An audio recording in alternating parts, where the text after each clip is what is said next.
Did On Air, major sponsorship was given by Green Mountain Support Services, empowering neighbors with disabilities to be home in the community.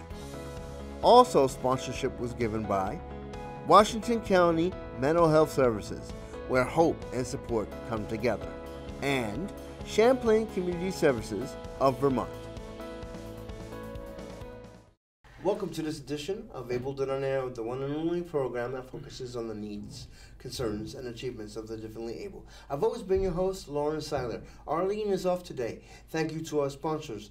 With us to discuss this important topic of the Zero Suicide Project is Washington County Mental Health. Kirk Postlethwaite, Public Relations person, and your name is? Karen Curley. Okay. Thank you for joining us on Able Did On Air. Thanks for having us. Okay. What is the missions and goals of Washington County Mental Health and the Zero Suicide Project? That's you. Yeah. Go ahead. That's you. So the mission statement, basically of Washington County Mental Health is the promotion of recovery, self-determination, and resilience in the people that we serve, and the inclusion of everyone in the community together, kind of being connected and not having people, have to live kind of on the outskirts of the community. We really promote a lot of connection and just people, seeing each other as, one part of one big community. Okay. The Zero Suicide Project, which is both of your area, what is the purpose of that? And I know suicide is a huge thing. It's a two-part question. The second part is, I know that suicide is a huge thing, especially how media plays a role in educating people about suicide. So, pros and cons to that particular area. Do you want me to? Yeah, Okay. jump in. Well, you're the media person. So we started our Zero Suicide Project back in August of 2018. And 18 or 19? 18. So last year, yeah. So not quite a year ago. And what our mission and goal in promoting Zero Suicide is related to helping make sure that everyone has access to treatment when they are feeling suicidal and are feeling despondent and in crisis. So we're wanting to promote screening for folks, so asking questions of folks to identify if they are feeling suicidal, have suicidal thoughts, and then promoting treatment specific related to decreasing suicidal ideation and intention and plan, and helping make sure that we have the best services possible for communities when the community has experienced a loss or a death related to suicide. Zero Suicide itself is a national initiative, and they are promoting wanting to have zero suicide, so no deaths by suicide would be our goal. And so that's what our mission of our little committee is, and Mary Moulton, our executive director, has signed on passionately to say we want to support this project and we want to get the word out about this project. In terms of how the media plays out, there's been many TV programs, both past, present, and future. Prime example, 1950s, I Love Lucy, for example. She put on a Superman cape, pretending she was Superman. There is George Reeves, and Superman jumps out the window, type of thing. But suicide is not a laughing matter. That's the point with your project, and to educate. When you take your life, you take your life. Some religions, frown on suicide. It's all through the Bible. But you guys educate. So go ahead in terms of, how does how does the media really do that when educating, because it's not a laughing matter? Yep. So I think a couple of things. One thing that we're promoting is we want people to know, first of all, that Washington County Mental Health has an emergency service number 24 hours a day, 7 days a week that folks can access. Research shows asking people questions related to, are you feeling suicidal? Do you have suicidal thoughts? That does not increase a person's suicidal ideation, nor can I sort of put that idea in somebody's head. So I think sometimes those are myths that get promoted of, we just shouldn't ask about it because otherwise we'll make the person think it. And much more reasonable is that the person is already having those thoughts and feels isolated and alone. And we want to decrease the stigma related to mental health and also related to suicidal ideation and increase connection, as Kirk was describe saying. Ideation in this case. Yes, thoughts. Thoughts. So I'm thinking about suicide. So in my world in emergency services, we break things related to suicide into 3 categories. So I have suicidal thoughts, but I'm not thinking about acting on those. I just think about it. Some folks are experiencing thoughts and they have plans, and some folks have thoughts, plans, and have acted on those plans. So we look at that of kind of a continuum and where is the person at, and we want to be able to intervene at each of those places to keep people alive and offer treatment and connection So and resources. what are some of the what's the word I'm looking for? What are some of the, in other words, when someone wants to, quote unquote, do the act of committing suicide, warning signs? What are some warning signs around suicide?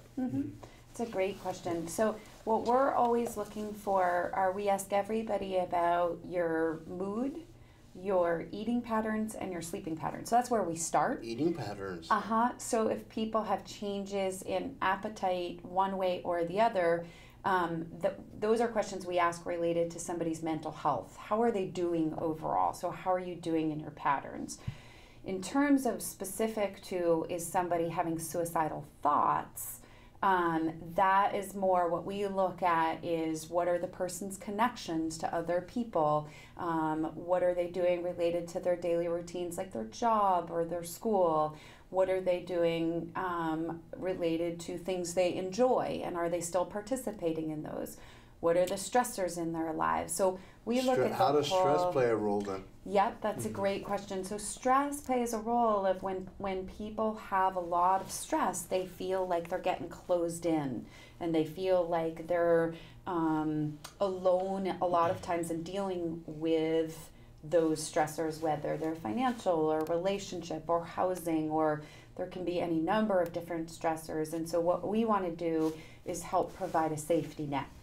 And again, it goes back to Kirk talking about the connection. We're really trying to say, hey, how do we increase positive connections and decrease stressors or risk factors? Okay. And there's some more, signs and symptoms that can be a little bit more overt that, just might give you a sense that, the person really is considering, harm to themselves, such as something as obvious as beginning to give things away. Obviously, saying, I'm thinking about taking my life is something that should always be taken seriously, even if you feel like the person, may not be being completely genuine. That's a judgment call on the person who's hearing the information, and really we would encourage people to err on the side of caution and always take that seriously, But and listen to the person and see if help is needed. Giving things away. I mean, for example, if I give you something, a favorite shirt of mine that I want you to have, how is that considered a warning sign? Well, in that case, you may just in fact want to really, care for someone and may want to give them something that's meaningful to you. If it were a pattern that began to show itself, in other words, you gave away a shirt that you really liked, and then you gave away your record collection that you've had for 20 years, and you maybe even made a comment to the, likes of, oh, I won't need these anymore. Just, the kind of things that would make you think, well, that's a little bit different than them just giving me something because they really like it. Does that make sense? That they are kind of potentially showing a pattern and maybe coupling that with some statements about, I won't really need this anymore, or, I don't want this anymore. Just those little subtle hints can be ways that people are trying to communicate to you that, they're having that internal or giving them pain. all their giving them all their pots and pans when Sure.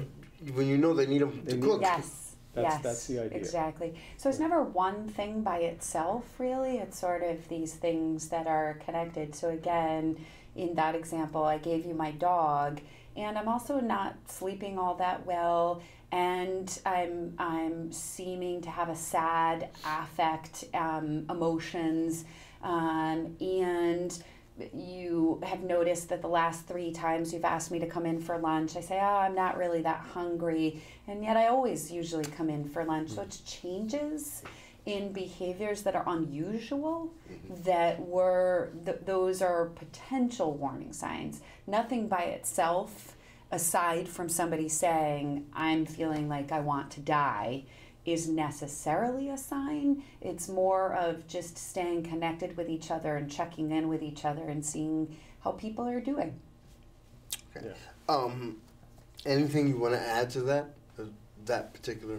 No, I think Karen kind of nailed it on the head. It's not any one thing unless it's that real overt statement, but it's I think part of it is people being willing to become more aware of what's happening for other people. Because a lot of these things are subtle, and it's changes from how someone typically is that can really clue you in. What's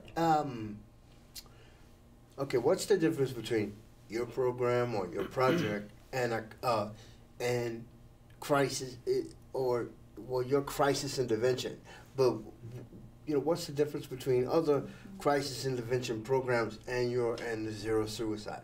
It's a great question. So Washington County Mental Health, we have a whole crisis service division, and that's the number you can call 24 hours a day, 7 days a week.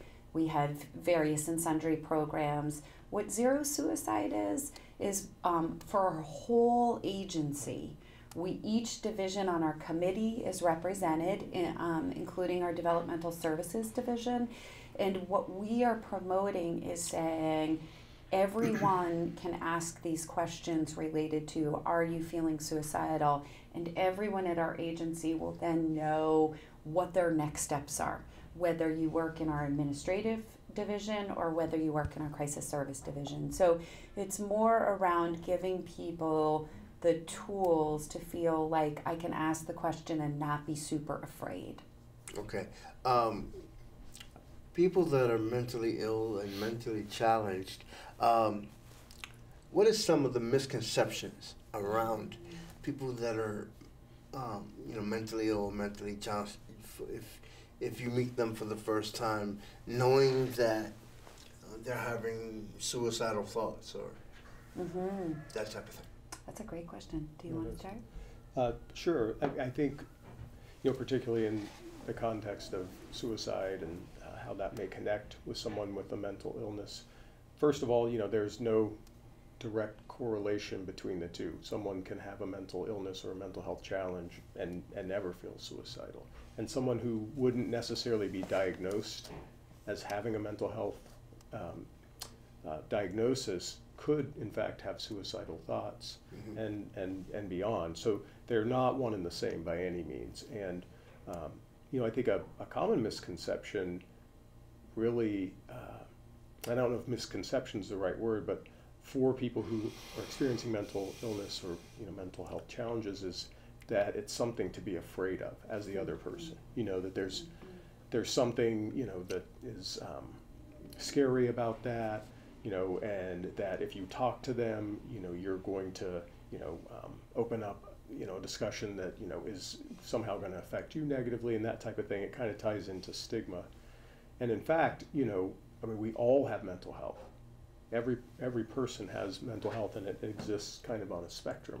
And we all have good days and we all have bad days, and sometimes people experience the bad days more frequently, and that can turn into issues that become more challenging through time. But really, they're just people, you know, and I think it's so critical. This is a really important thing for everyone to understand, is because we all have mental health. We can all, you know, have, you know, mental health challenges, and I think many of us do. I mean, the statistics are 1 in 5 people in their life will experience some sort of a mental health challenge. It might be short-lived, it might be more long-term, but that we not see someone as the other, someone to be afraid of, and therefore have us, if we're in that position, be unwilling to make contact with that person and connect them. Because when people feel isolated, mental health worsens. And in terms of suicide, it becomes more of a concern for the person and more frightening, because they do feel more alone, and isolation is a big component of that experience. What do you mean that mental health situations worsen exactly? In terms of oftentimes if someone's isolated and they really are just dealing with what's happening in their own mind and emotions, and even, you know, their physical health. For example? I guess I'm getting at, if someone, you know, say has depression, just as an example, and no one is really reaching out to them. They don't have connections with people that they used to be close with, because they've kind of pulled back, and no one is, as Karen was saying, kind of noticing that and saying, oh, you know, hey, why don't you come out to lunch today?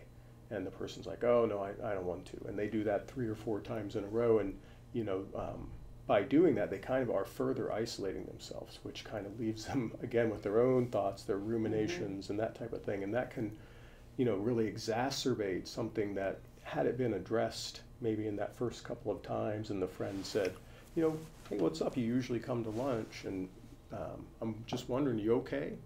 And that would open the door for that person to potentially say, gosh, you know what, actually I'm not. I've been really struggling a lot. I'm just feeling sad. And that process, that opportunity to have a conversation could in fact be very helpful to the person, versus if that door isn't open, again, they're kind of isolated with their own thoughts, and that can be a difficult place to be. Okay. Future goals and the program, and you know, because I know Washington County mental health has been around since the 1960s, and things have changed with mental health, you know, even nationally. So what are some of the future goals of the program, and how is Washington County mental health changing or helping within that? So our first future goal is within our own agency to make sure that we have policies related to the mission of suicide prevention and intervention and postvention, that we have training for our employees across all divisions to feel more comfortable with asking the questions, and then what do I do next? And then moving out of there would be towards like primary care physicians, for example. So there's lots of research that people go to their primary care doctor before they have died by suicide. I don't remember exactly the percentages, but it's a high percentage within 30 days before. So our next step would be to promote, how do the primary care physicians ask these questions related to, are you feeling suicidal, and feel themselves, the primary care doctor, that if I say yes to them, they have tools to then use to be most helpful to that person. So that would be like a next step for us. Another next step for us would be to, again, decrease stigma and increase public education with schools, with communities, with in our area, to again promote the connection portion of asking your neighbor, how are you? And knowing then that we're there to help you, whatever the answer to that question is. Stigma and mental health, you know, which is a big thing. Certain words stop being used, okay, over time. is there still stigma within the mental health realm? Yes, no? Yes. Yes. Okay. Yes. So I'll give an example. People used to say, oh, the person committed suicide, or the person successfully committed suicide.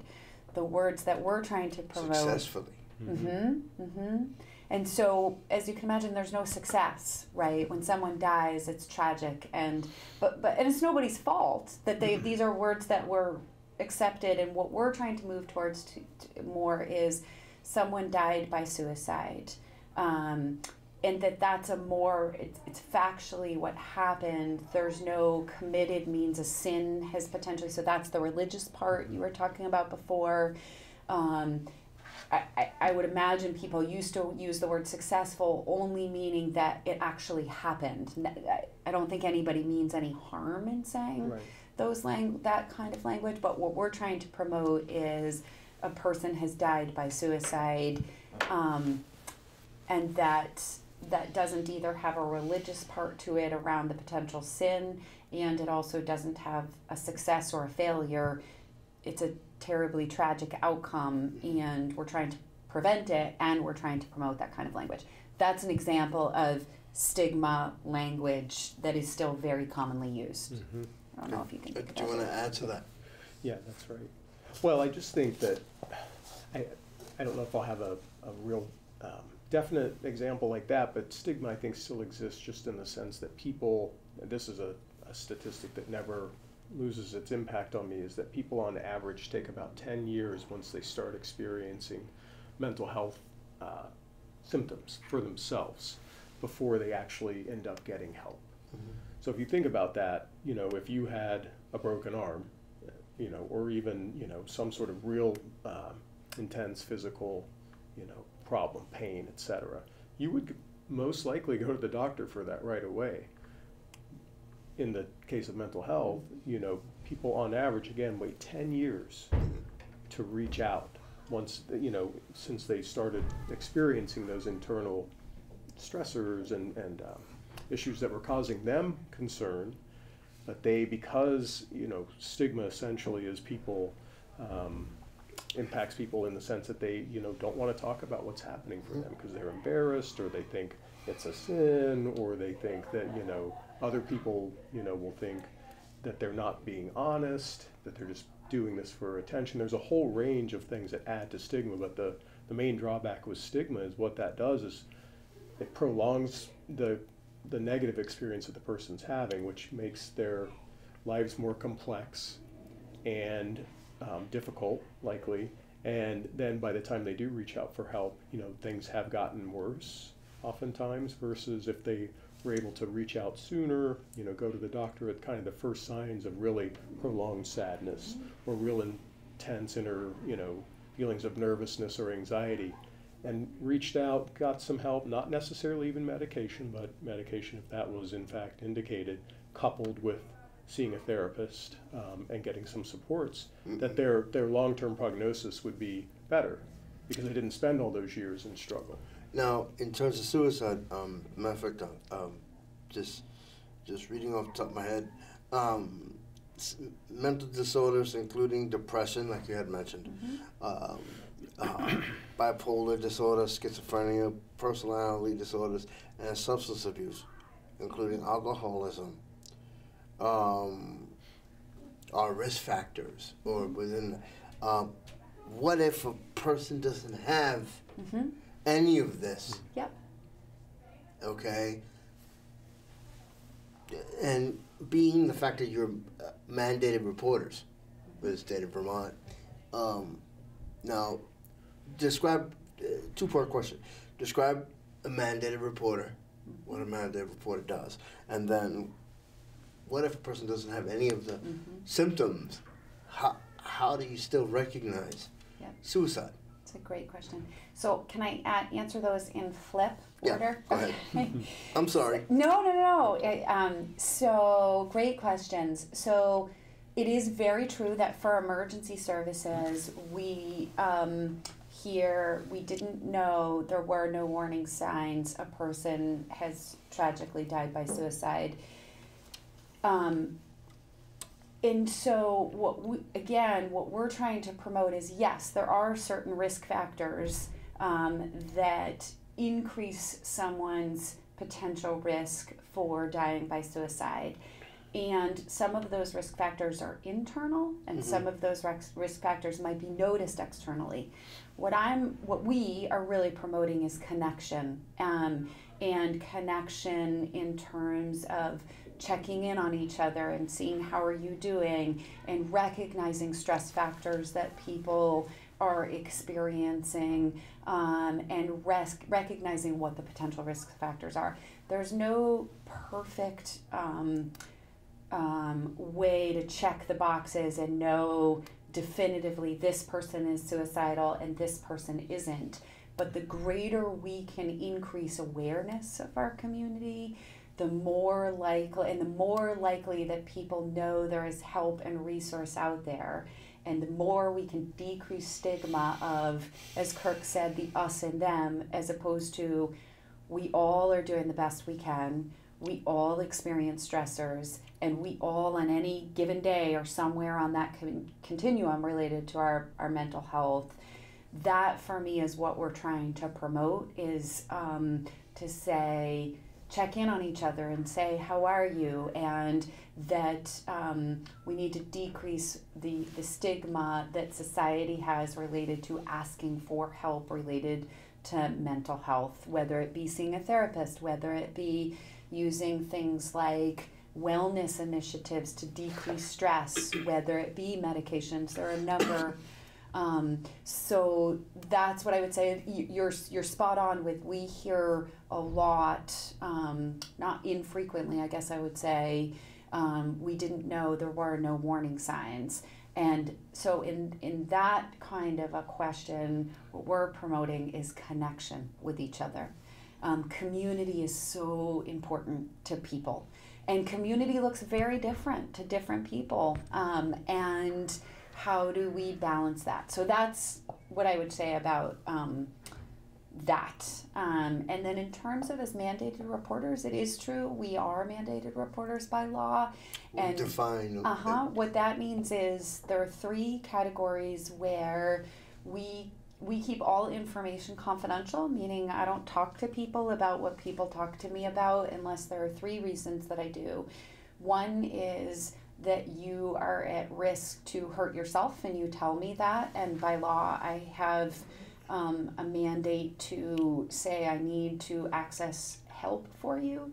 2 is if I have information that a child or an elder is being abused or neglected by law. Is that where Adult Protective Services would get involved? Yeah, exactly. So the Department of Children and Families for children, and the Adult Protective Services for adults with vulnerabilities and elderly. And the 3rd is if I have information that somebody says I'm going to hurt someone else and or destroy their property in a way, like I'm going to burn down their house. By law, I have to also alert folks and not keep that information just to myself. So that's what it means to be a mandated reporter. Anything you want to add to that? No, that's it. Yeah. Okay. It says, well, according to this, it says, according to the internet, it says some causes of suicide are hanging, pesticide poisoning, firearms, or some people might lock themselves in their car. That's fine. Turn on the car and the carbon monoxide or whatever.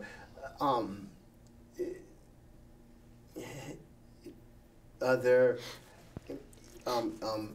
in Vermont, are there specific numbers to the types of suicide that people?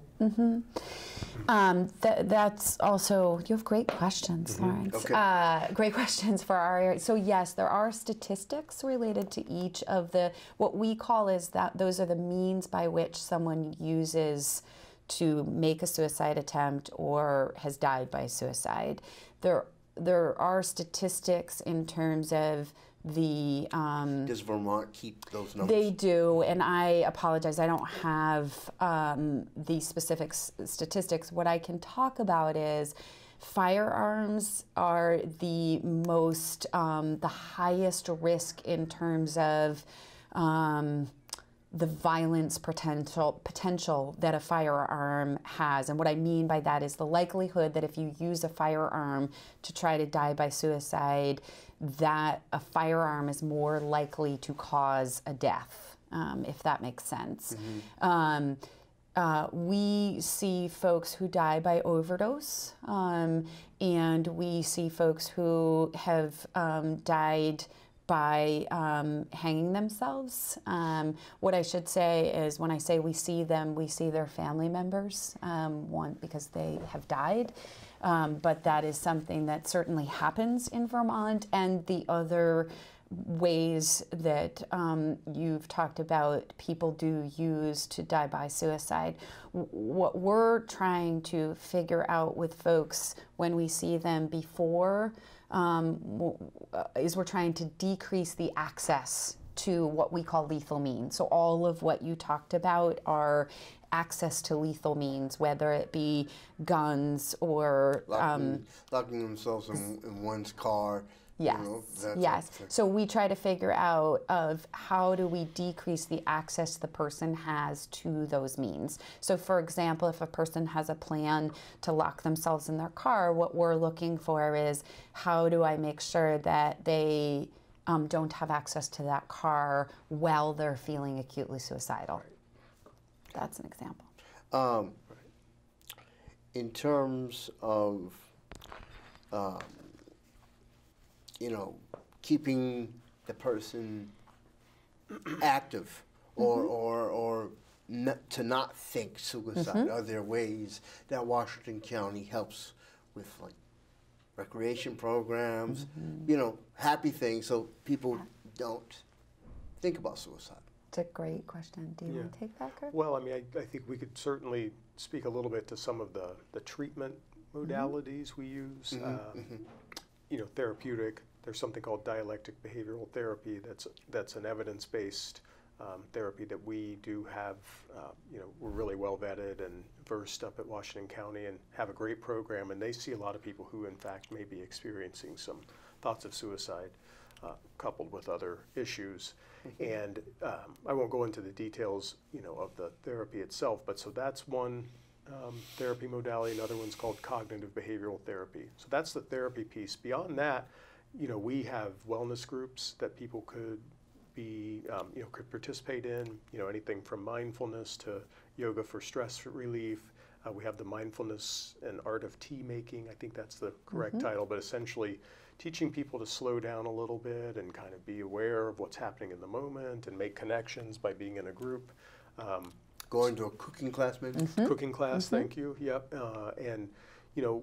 And again, so there's two benefits to those. You're both learning a skill that will help you be aware, of what's happening for yourself and potentially kind of regulate your emotions and your thoughts a bit more, and you're making connections with other people. So that's always positive. And to speak to what you mentioned about, happy things and active things, certainly it's pretty well documented that being active, being engaged, getting out when you're struggling, particularly with depression, for instance, can have very beneficial effects. So it's making those connections. And if it's a connection to nature, I mean, it's not just connections to people necessarily. There are other healthy things to make. Being out in nature is really good for people in general, particularly if they like it.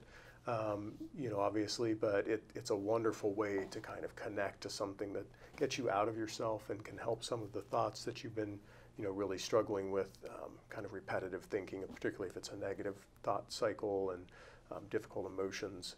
But yeah, there are treatments. That's the nice thing about this. And the good news is people have times in their lives when they may be suicidal. They may be experiencing thoughts. They may have, pretty strong intentions, even to the point of planning, but we can help. There is help and there is hope, and there are, evidence-based treatments, and, this is becoming something that people are more aware of. And so if someone is out there watching this, for instance, and they're having thoughts, they can certainly always call the number that Karen mentioned, 229-0591. That's 24/7. That's 802. 802. 802-229-0591. Yes. Which we'll speak about again in a minute. And there's also another.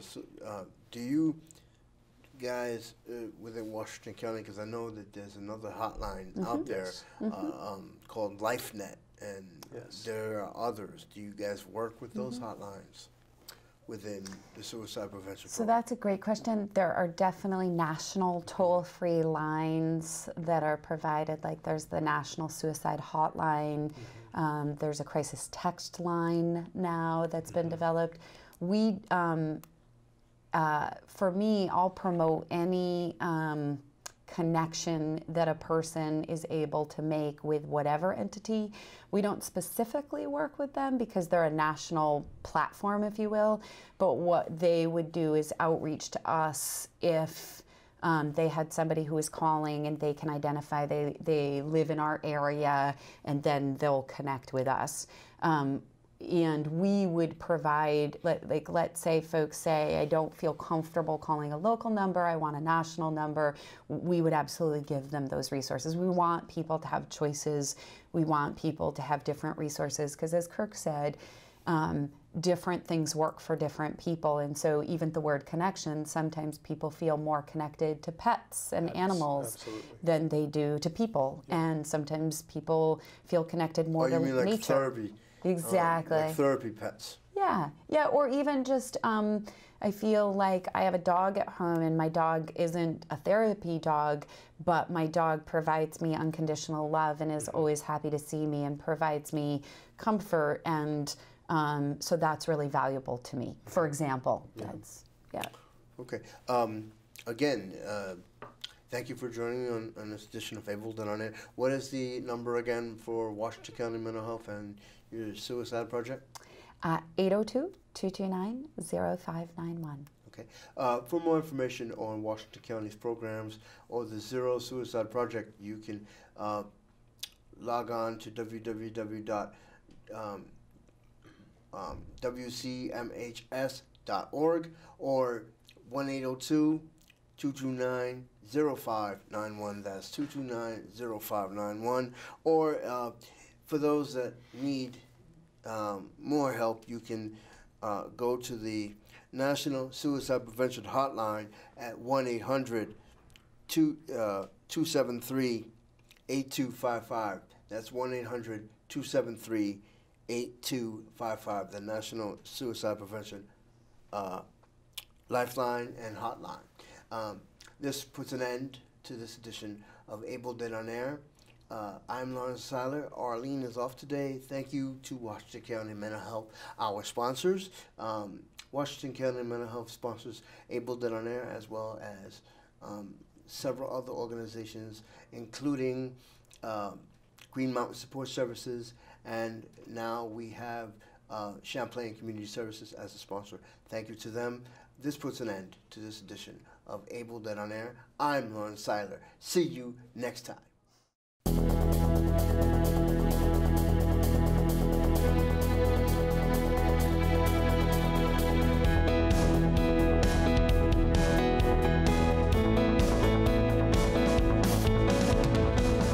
Able Dead on Air major sponsorship was given by Green Mountain Support Services, empowering neighbors with disabilities to be home in the community. Also, sponsorship was given by Washington County Mental Health Services, where hope and support come together, and Champlain Community Services of Vermont.